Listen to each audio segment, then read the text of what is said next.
Salut, Semne Cusute. Hello. Hello. To our new friends. We are here with more stories on our journey in Tracks for Crafts project, where we are a pilot, happy pilot.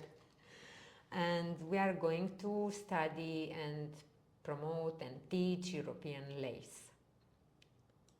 So, where it all began?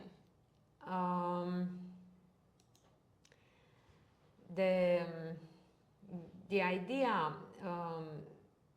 was planted in my mind soon after the invite, and I had lace in my mind because it fits so many criteria. It's European, it's luxury and affordable, it can be simple but also complicated, and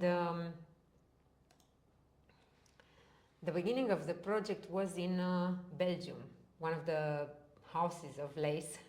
Belgium is famous for lace, so I was sure that by going there I will discover more. And our project started with a meeting in March last year in Antwerp. Wow.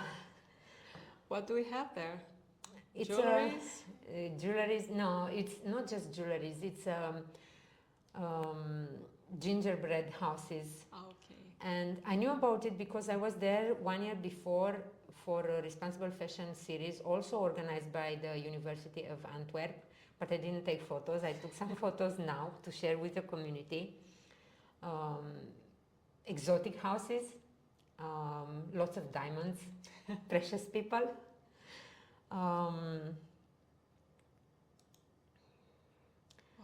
Just across the street from the university, Beautiful buildings. Beautiful old buildings in a perfect state.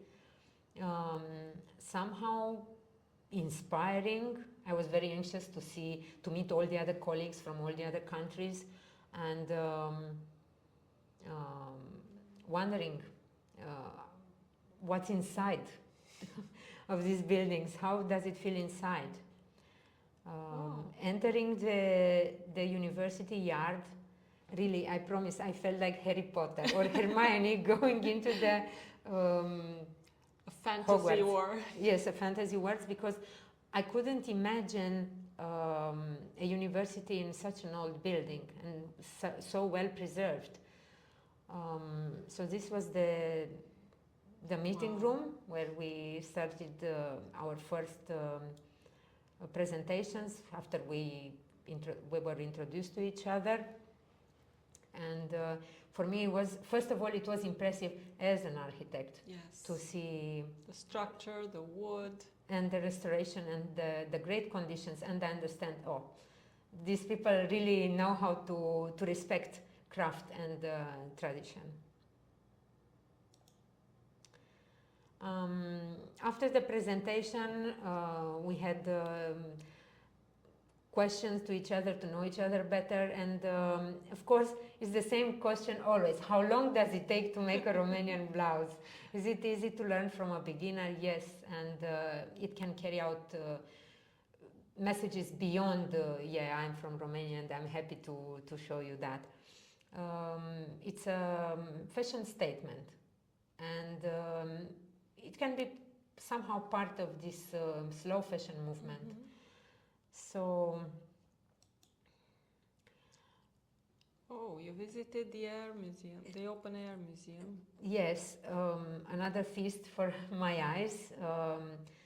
I didn't even hope I could see rural constructions. They are well protected in the open air museum, and yeah, they are very exotic for us.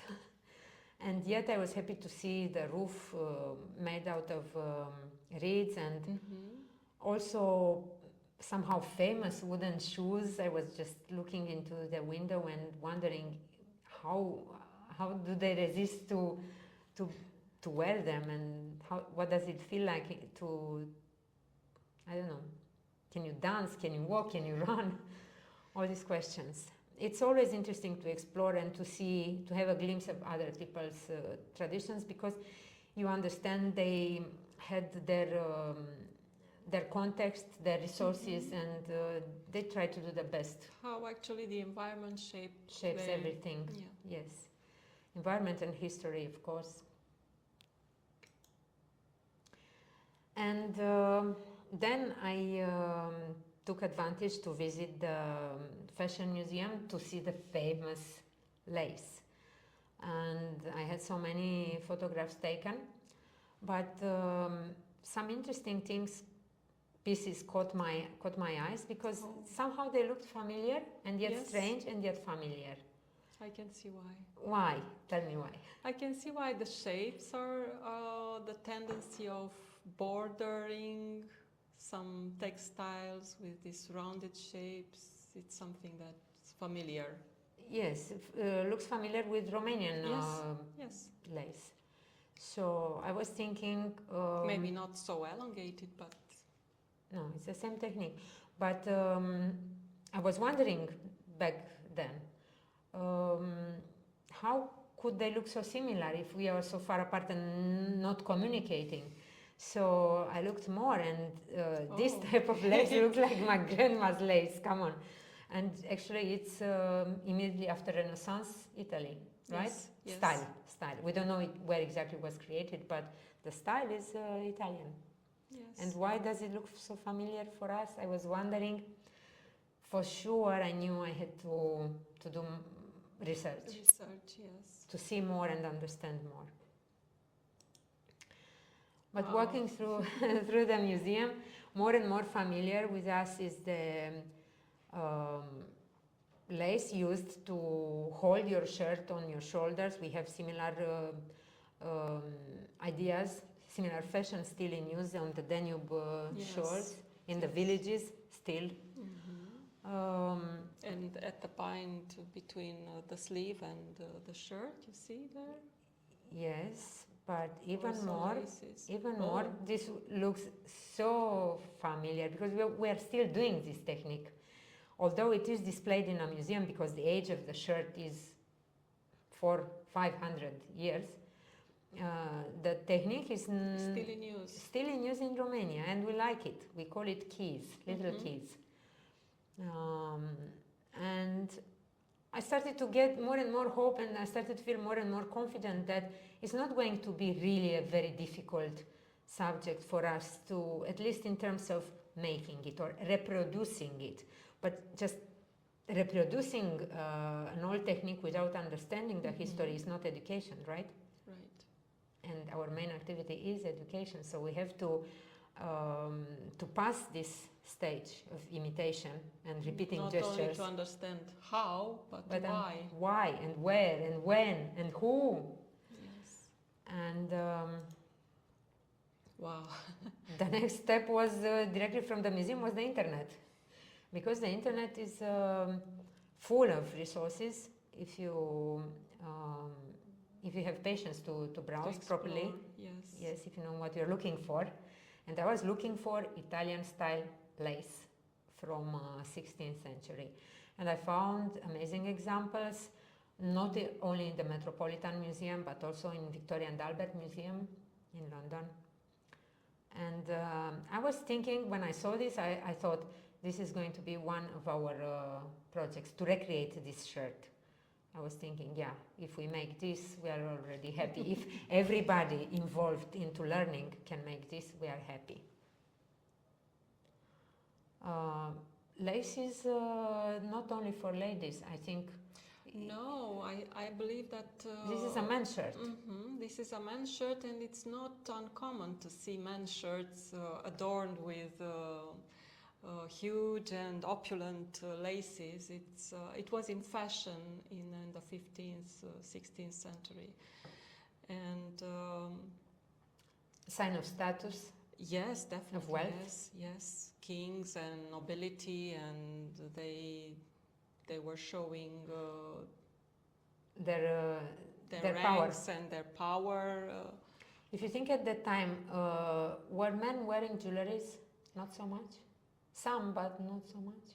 So maybe I was thinking, if they created this lace with a gold thread, it could have been as a Because if you read about it, you learn, Yes. if you study, you learn You that definitely would try to adorn it with some, to insert there some precious, yes, threads. preciousness.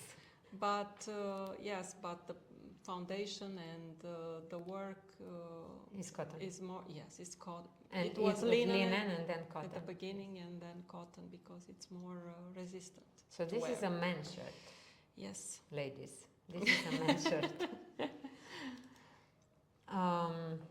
So yeah, of course, I returned from Antwerp, determined to study more and to see and to understand where does Romanian lace stand, because we have a particular form of lace, and it is somehow more appreciated abroad than it is in Romania. It is well known in Japan, in Spain, in Italy, in France, but not so much popular in Romania nowadays. And I was wondering at that time, how can we make it interesting again? How can we put another light on it to be seen as something valuable? So I had to dig more. And no, this is a language map just to remind everybody that we are speaking a Latin language. And we look so pink and isolated because we've been isolated, surrounded by people speaking Slavic languages in most. And although we have 80% Latin root, the language was somehow not in contact with the Western Latin languages. It and evolved kept on different evolved from the Latin way. root into a mix. Eastern Latin, let's say, and with different accents. They are not dialects; they're accents according to the region. And I was thinking that perhaps there is a chance that lace suffered the same. It was maybe somehow preserved in Romania and evolved from ancient lace in a different form. Because actually textile is a language. And I was thinking if the spoken language behaved like this, perhaps it was the same with textiles. And of course I started to think about our textile vocabulary. The basis is Latin. Cămașă is camicia. Yes. Linen, lin is in. Cânepa is cannabis. Mâneca is from mano, sleeve. I don't even know, everything almost is Latin. Related to textiles sounds Yes. very much Latin. Țesătură, țesuti. It's Latin, but we have these few words regarding textiles that are not Latin. Where do they come from? They come from Greece. And it's, first of all, it's matase, metaxi. We don't use silk, seda, or other forms of this word. We use the Greek word. It means it came to us from Greek merchants most probably, and we knew the silk thread by the name of metaxi, matase. Not only that, but the colors, the shades of silk resemble Greek words, trandafir, triandaphilos. It's rose, and all the other people in Europe are using the term rose. We are with Greeks, triandaphilos, portocaliu, portocalada. It's orange. So I thought, is there any possibility that we, our lace is connected with Greek lace as well as the silk and the luxury textile, not the basic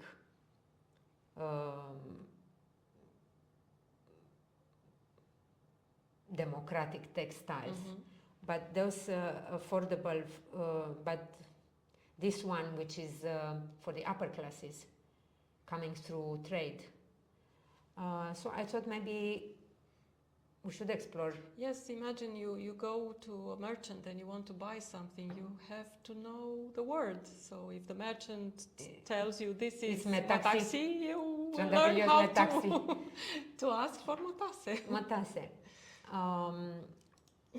So going further, I try to understand the word we have for lace, which is dantela, which obviously is a very new word in Romanian language. It comes from France, right? For sure. Dentelle in French. Și laseta. And lacet. Lacet. Lacet, it was a name in French they used for schnur. Cord. For the cord, yes. Yes. Ah, okay. So that's why our Romanian lace, which is actually a lace using this cord, it's called laceta. So this new appearance, this new book published recently, it says La dentelle roumaine, Romanian dentelle română. It's more linked to the French. Între crochet and broderie. Exactly. Between crochet and embroidery, because it's true, we make lace with the eye needle. And I try to look how in the villages, how was this name for before dantela? How it's the action called, doing this, performing this craft. It's called bibiluri. And if you look in this is the word describing our technique. If you look in the dictionary for the word bibila, you find 15 definitions for it, and all of them are coming from Neo-Greek language. I mean, not the ancient Greek, but the Greek spoken today. So it means, yes, definitely we have to go to Greece to study more about the origin of what we are doing and calling lace. Trust me, this is in Romanian, but it means that it's needlework. Needlework linked with the fabric. And the margins that would need it a little bit of adornment. Yes, so it's not in the air, it's not as a independent work, it's always connected to the fabric, and it's coming from Greek, so let's see. Is it possible that lace, exactly like Aphrodite, was born out from the sea, like the foam of the sea, maybe some inspiration from there, maybe some need to create a fishnet, and then from a fishnet to use similar inspired techniques into textiles? We don't know. We think it's a possibility. It is. Nobody knows for sure because it happened thousands of years ago. For sure you need a structure. Yes. For any lace, you need a structure. Well, no matter how you are building it, actually you need one. So you can build it independently, yes. like in here, but you can recreate it from the fabric. The same grid can be recreated from the fabric. Just pulling out threads that you don't need, you want to eliminate, to create this pixel-like yes. Instead of cutting the fabric and inserting lace, then you create the lace within the fabric. Nice. Seems easy. It's not very difficult, actually, once you learn the main steps. And once you learn the logic of what you're doing, this is important. I went to Benaki Museum in Athens, which definitely is a heaven if you are passionate about ancient textiles. And I found this piece from 15th century. Again the net, created from the fabric, most probably. It was a huge textile and very fragile. It was displayed in a case under glass, but I could take detailed photos. And you notice how this structure is only there as a background. Yes. Nothing is worked on it. Yes, it's just to underline the motifs, the symbols. But I look that after 400-500 years, in Romania we still consider it beautiful. Maybe in Greece they don't even make it, they don't even wear it, we don't even know exactly, but we know that we like it and we keep it on the shirt. Using it, yes. Because I think, interior textiles are important for us. We need to dress up the home. But it's very important what we wear on the sleeves of the blouses. They are our main fascia, I don't know how to say, the header for our clothes are the sleeve shirts. So here you can see the same techniques 500 years later. Oh, there are even more than one technique there. 2 or 3 there combined already. Combined, yeah. So they were very talented. So I looked in Benaki to see how they integrate more lace-like finishings along the edges, of course. There are so many variations, but then I found a book. It was the last book from a lot that was printed in 1989. I remember it's the year of the revolution, the fall of the communism, and it was the last book on the shelf and the last book in their inventory, because they even forgot the price. I said, I need this book, so this book was waiting for me. Exactly. Thank you, book. You're very useful. But coming with this book in Bucharest to our weekly meetings, I just spread it on the table for everybody to look and wonder, because we were all curious. And we realized that what is this presented in book, we still have in our wardrobe, in our homes. So we are so out of fashion in Romania, we are so left behind, or we are more careful to preserve things. What do you think? I think we are like the last Mohicans. Somehow we enjoyed the craft, definitely. Otherwise, we wouldn't be able to still doing it or practicing it. But we are also emotionally attached to them, yes. Because we don't buy them, we make them ourselves, yes, right? I have plenty of them at home from my grandmother, my mother, my great-grandmother. You see, this is very difficult and a challenge for me to explain in this project, because we don't buy these things and we don't sell them. We make them for our own pleasure. So for us, this craft I don't even display them at home, but I have a box with them. And so we enjoy the journey of making, the journey that craft is offering us, because it's peaceful, it's beautiful, and we socialize a lot when we're doing it.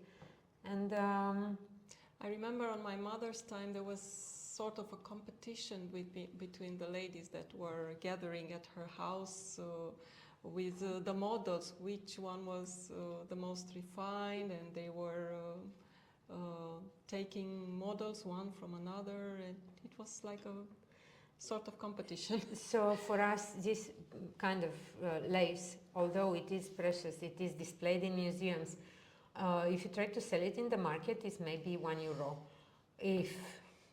if somebody wants it. But it's very important for us emotionally. I mean, if you offer €10,000 to buy the lace from my grandma, there is no value. So it's very difficult to express the value in terms of money. And it's a challenge in this context, because we have to put a value on things and we can't. Yes, there are two things here. You either, as you said, they are priceless, or otherwise they get worthless. They are in the same time. For a few priceless, pennies, yes. Priceless and worthless in the same time. It's a paradox, but we live with it and we preserve them. So we keep these techniques and traditions because we add emotions to them. This is again a man's sleeves, shirt, and it's practically similar. It's the same technique used on all our shirts in the south of Romania, at least. And again, I've seen plenty of men's shirts in traditional Romanian shirts for men that are also full of lace. Yes. Yes, not so much color. No. But lace. Full of lace, yes. Mm-hmm. Just to show they're vulnerable as well. I'm not so sure it was strong their desire. Strong but sensitive at the same time, like a good shampoo. Okay. What I was intrigued to see that I found this round shaped, I don't know how, biscuits of lace, I don't know how to call them, hanging by the hems of the sleeves, exactly as you can see them in Romanian costume, in the southwestern of Romania. So It's very familiar to see the Greek costume. Yeah, of course, we don't have this sarafan. We always have two pieces. And this is very important for us to have vest and apron. But again, if you look into detail, even the fashion is, because perhaps they changed the thread, they changed the technique, but the fashion itself, to have some beautiful things hanging, flowers falling from your shirt, or some poetry regarding these lace biscuits. It's in, although the traditional Romanian shirts in Transylvania and west of Romania remained not evolved in terms of cutting pattern or other embroidery motifs, which are more important. They accepted lace. It's an import. Yes. It's an import from the Western Europe, I think, and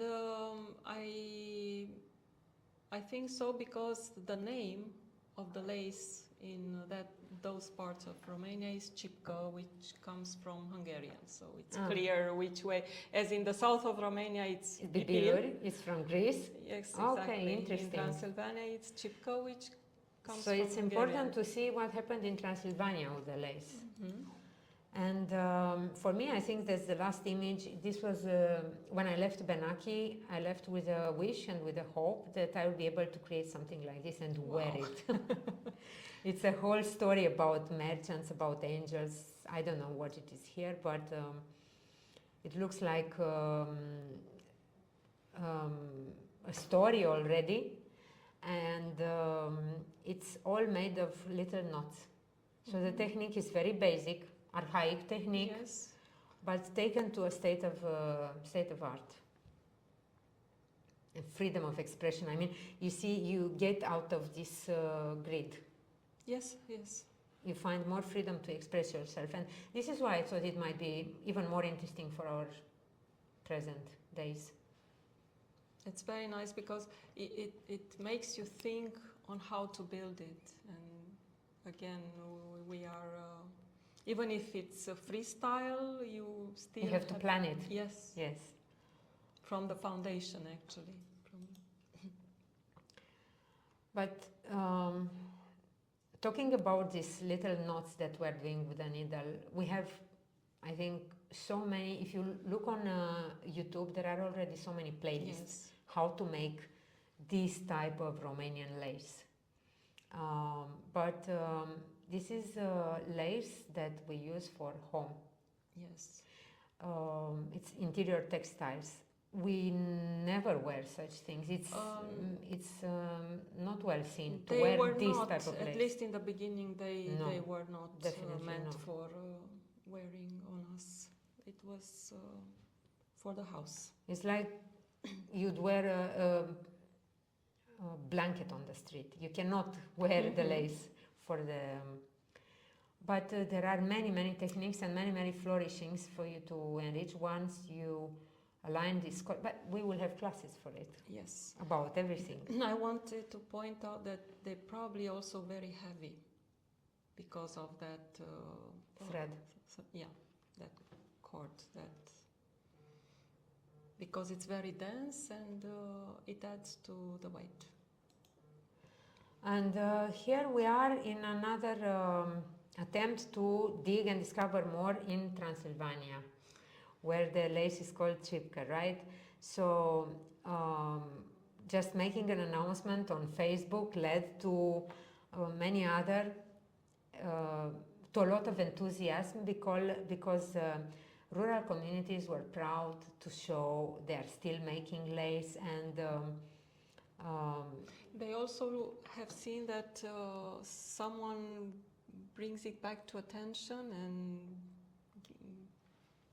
put value to it. So it's for them. It meant a lot. It meant a lot. So it meant for them that they didn't work for nothing. Exactly. It's important what they did. They are important. And another event started to unfold, like, let's say, a date for celebrating Romanian lace, And the museum in Brașov organized a workshop, which is very nice for how to make this cord on the borders. Yet we were happy with this, although our project is not about this type of lace exactly. We had posters, we announced our event in the village, and ladies presented the result of their work, very proud and happy indeed. And yes, of course, we had snacks and garlic. We are in Transylvania, so definitely nice tomatoes, vegan sandwiches. Everything was very tasty. It was summer,